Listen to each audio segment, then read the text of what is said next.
Jina langu ni Philip Nyamato Obwaya.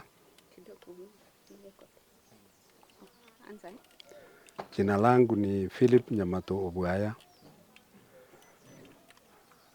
Na mimi ni mzaliwa wa hapa. Huyu kijana ambaye amefariki anaitwa Walter Nyankiea Nyamato, Chief Inspector of AP Police.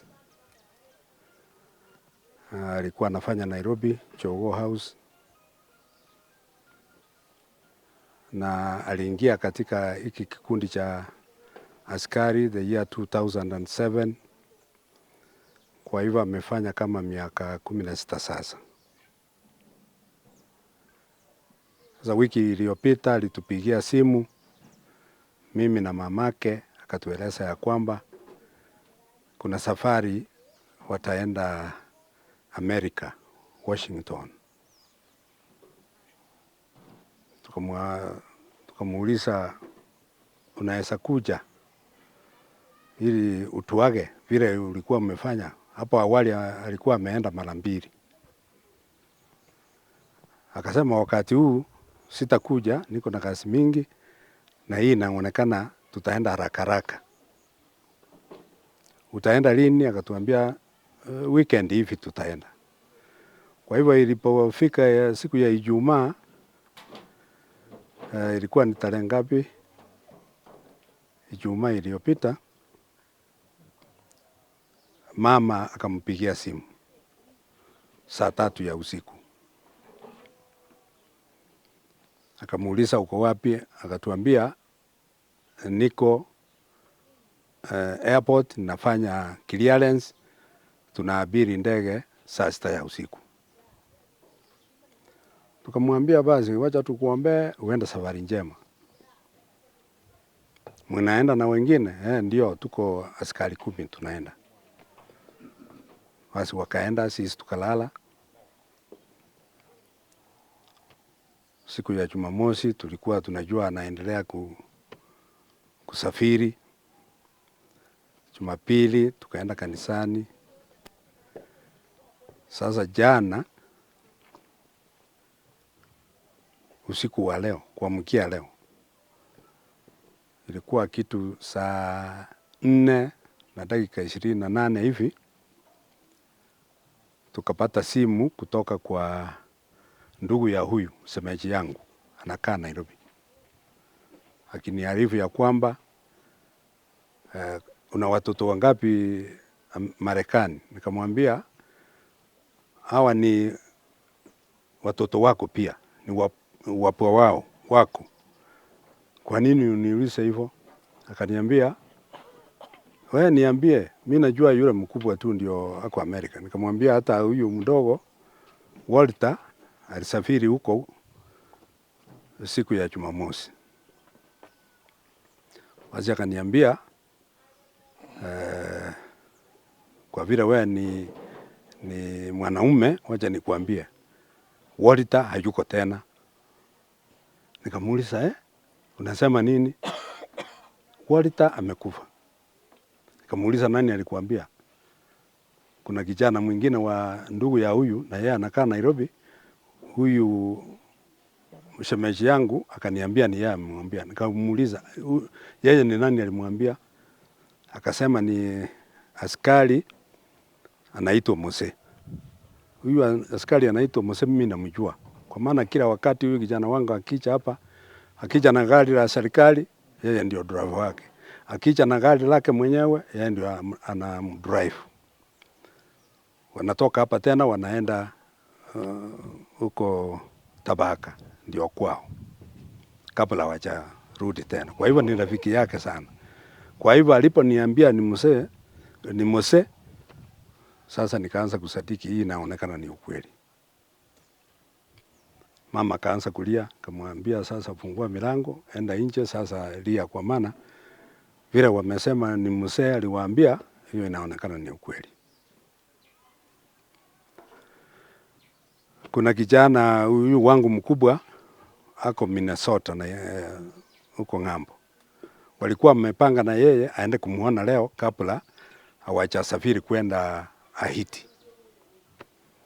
Tulipompigia simu kumuuliza kama amejua jambo lolote, akatuambia sijasikia. Tukamwambia alikupigia simu? Ndio, alipofika Washington alinipigia. Na kesho hiyo leo nitaenda nimkute. Tukamwambia kuna habari mbaya ya kwamba huyo ndugu yako amelala.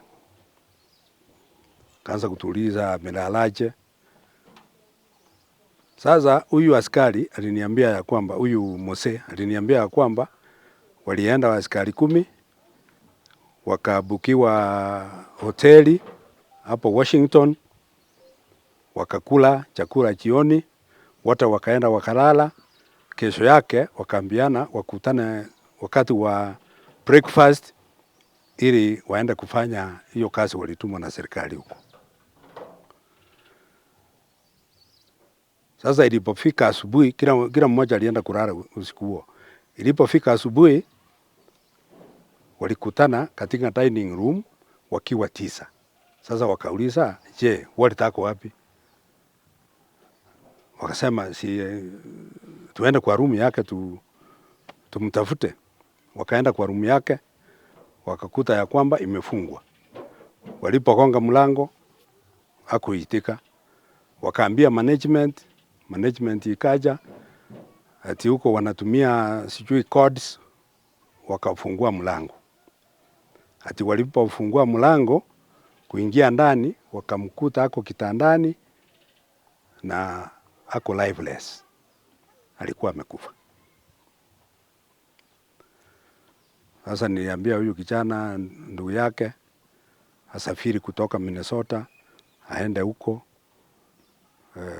Washington ili atupatie habari zaidi jinsi huyu kijana alikufa.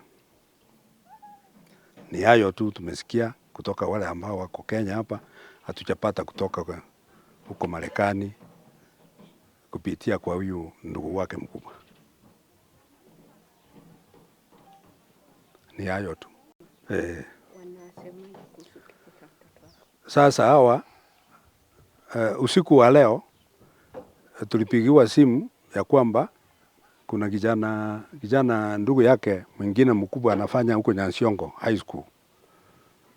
Alitupigia simu ya kwamba askari wamempigia na anawangoja huko kwa shule wamleta hapa nyumbani ili atuje kutuarifu juu ya hiki kifo.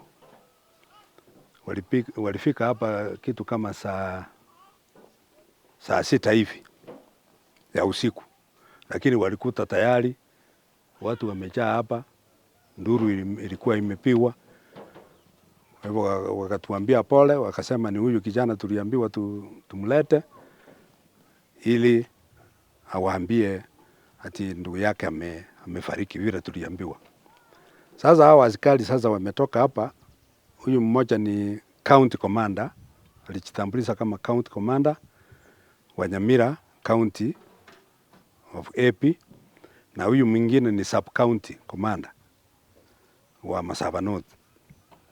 Huyu county commander amesema ya kwamba alipigiwa simu akaambiwa huyu kijana wangu alikuwa ni personal assistant wa Gapo ni mkubwa wao, ati amefariki na wameshatuma ujumbe. Sasa wakamwambia akuje aandamane na huyu mwenzake wakuje waone boma. Kwa hivyo sasa tumewaonyesha boma. Sasa mengine ambayo yatafuata hatujui. Ameenda huko mara 2 na askari wengine wakiwa na huyu mkubwa anaitwa Gapo, lakini wakati huu Gapo hakuenda. Inaonekana kama ni yeye alipewa hiki kikosi afanye nini, akiongoza huko.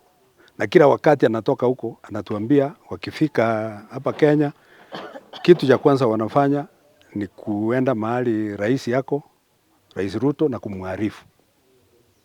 Alafu wanampatia notes. Huyo kijana wangu ndio alikuwa na information yote katika kompyuta yake.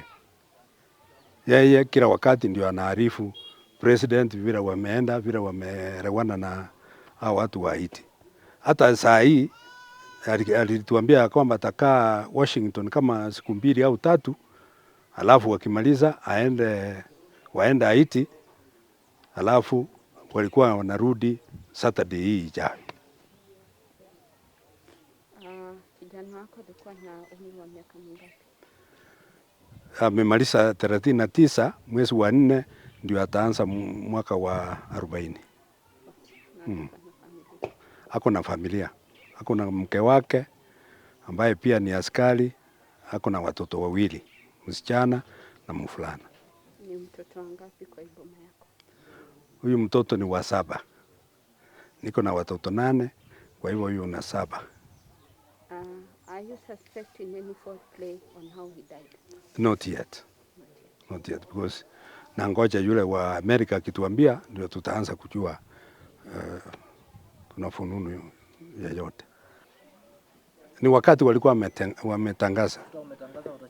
Sasa hawa ni wakubwa, walikuwa wanaenda kufanya mazungumzo na agreement na wale wa Haiti, ili baadaye hawa 1000 ambao koti ilisema wasiende ili waende. Something else I think which is important. Yeah. Does your son has he ever been sick? Never.